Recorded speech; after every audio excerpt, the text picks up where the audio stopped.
Hey everyone, and welcome back to Volunteer Friendly. This is episode 25. I'm excited about this one. Blessed are the flexible.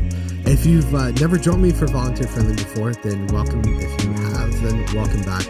Volunteer Friendly is a podcast, less than 10 minutes every Thursday, focused on worship leaders, production folks, anyone that is involved in making Sunday mornings happen for a church.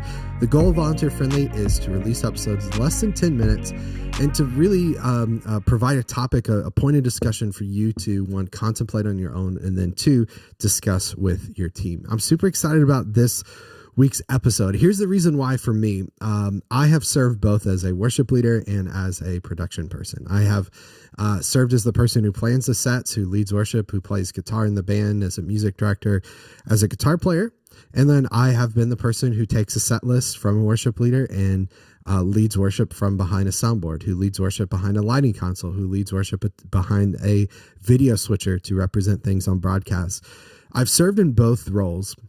And I think that's something unique that you don't often see, but that's given me a unique perspective to understand something that worship leaders struggle to understand and drives production folks crazy.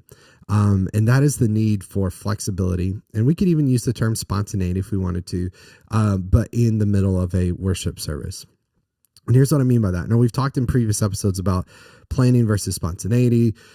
A couple episodes ago in the month of June, we talked about the idea of someone pushing back against production because they felt like it limited their spontaneity, but that was more out of a place of insecurity. I'm talking about just what's your response when things change.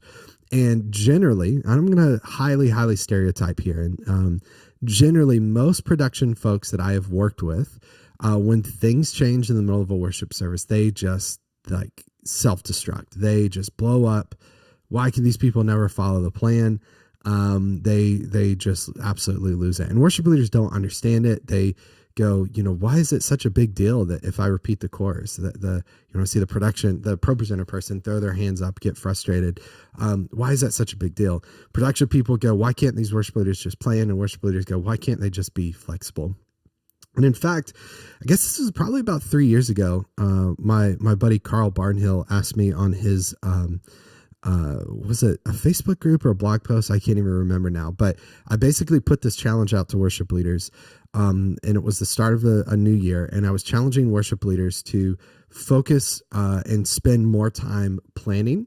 And I was asking and challenging production folks to spend more time being okay with spontaneity, like devote a little mental energy towards flexibility, and worship leaders to devote a little mental energy towards planning. Because again, generally speaking, and I'm highly stereotyping here, the worship leaders tended to be the ones that were a little more on the valuing flexibility and spontaneity, and production folks, again, just shut down.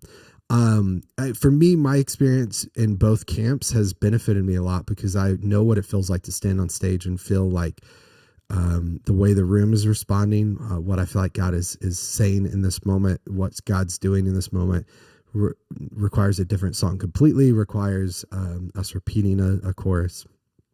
But again, I've stood on the other side of that where you have no idea what's happening after a song, and the worship leader's just going, and you're trying to do your best to represent what's happening and lead people from that perspective. So I've seen both sides of that, but I want to challenge all of us. And this one's a little more geared towards production folks, but a boss I used to work with used to always say, blessed are the flexible.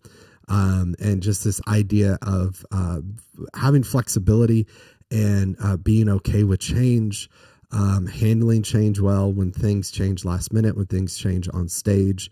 Again, let's not assign a value judgment to whether we should or not. Let's not say that we should be spontaneous, or we should be spontaneous up to this point, or we should be spontaneous at the end of songs and not during songs. Let's not have a conversation about all of those things. Let's just say that it's good to be flexible. It's good to be okay with change. It's good to work with change. And so the goal of this episode is to really discuss that, to really poke the bear, to ruffle your feathers, to say, how does that sit with you? When you see that title, do you immediately go, oh, There's another guy telling me we got to be spontaneous? Or do you go, yes, finally someone who's involved in production agreeing with me that we should be more spontaneous? How does that sit with you? Here's what we do. If this is your first time, every week on Volunteer Friendly, I share 3 questions. The goal of those 3 questions is to help you contemplate on your own and discuss with your team.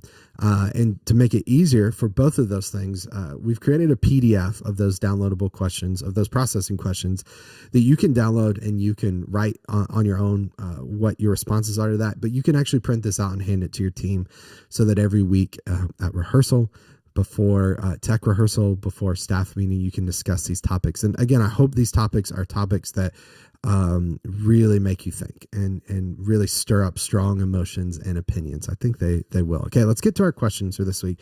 Number 1, how do you respond when things change? Number 1, how do you respond when things change? Those of us with more of the artistic bent, those of us that value creativity highly, we love it typically. And those of us that are a little more on the technical side, those of us that are a little more, technicians, we hate it. It's like, just give me the plan, stick to it. Let's make a plan, stick to it, and let's do it. But how do you respond when things change? Like, just take a moment. Again, not trying to assign a value judgment. I a couple of years ago had this big epiphany that people that are wired differently than me and act differently than me are not wrong. I had this bias towards people that were not like me, that didn't think the way I thought and approach things the way I approach them, were inherently wrong.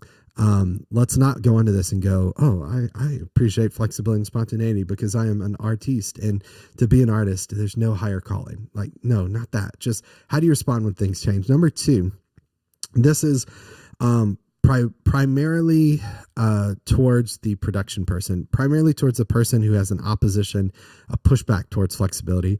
But you'll see, let's hang there, because question number 3 is more for the people that are drawn to the creativity, the flexibility. Number 2, how can you do the pre-work to allow for flexibility? As a production person, how can you set up your processes? How can you run your lighting console, run your soundboard, run your tracks in a way that allows for flexibility? It is possible. We talked a couple of weeks ago about someone saying, oh, we don't run tracks because we can't be spontaneous. Well, it's possible to be spontaneous with tracks. Just because you don't know how to do it doesn't mean it's not possible. But how can you do the pre-work to allow for flexibility? What can you do? I try not to provide the answers on the show, but one for me as a production person is templates. ProPresenter templates, a quick way to drop files in, access to like a master catalog of songs in case you go somewhere else, a way that you're not just in a box and everything's pre-programmed. How can you do the pre-work to allow for flexibility? Number 3, this question is geared more towards those that have more of a bent towards flexibility. Can you pre-plan what was previously spontaneous? Can you pre-plan what was previously spontaneous? Here's what I mean by that. Did you walk on stage feeling pretty strongly that you were going to repeat the chorus? Did you walk on stage feeling pretty strongly that based on where I think the sermon's going to go, we're probably going to go here, but it's likely we may go here? If so, then think, oh, I knew this before I stepped on stage, so maybe I could communicate this. Even if it's worst case scenario, a text as you're walking on stage that says, hey, it's possible we're going to do 6 songs instead of 5. And if we do, this is what we're going to do. If we do the song, this is the song we're doing in this key, starting with the chorus. I found a lot of times that the so-called flexibility, spontaneity we feel, sometimes, not all the time, comes from a lack of preparation. And sometimes if we really stop and think about it before we walk on stage, we go, oh yeah, it makes sense to do this. It makes sense that we should try this. And so because of that, if I spend a little bit of time thinking about it, I can then communicate that out to the team beforehand and maybe alleviate some of that tension, some of that pressure from the worship leader to production person side. So number 3, can you pre-plan what was previously spontaneous? Think about those 3 questions. Again, spend some time contemplating on your own, and then in turn, go and discuss those with your team. And to make that easier, again, click the link in the description of this video, the show notes of this episode, to download the PDF of these processing questions. Try it before rehearsal, before practice, with your tech team, with the band, and walk through this and see how those sit. Thanks so much for joining me for this episode of Volunteer Friendly. We'll see you back in July for episode 26 of the Volunteer Friendly podcast. Thanks so much for watching and listening. We'll see you next week, everybody. Take care. Bye.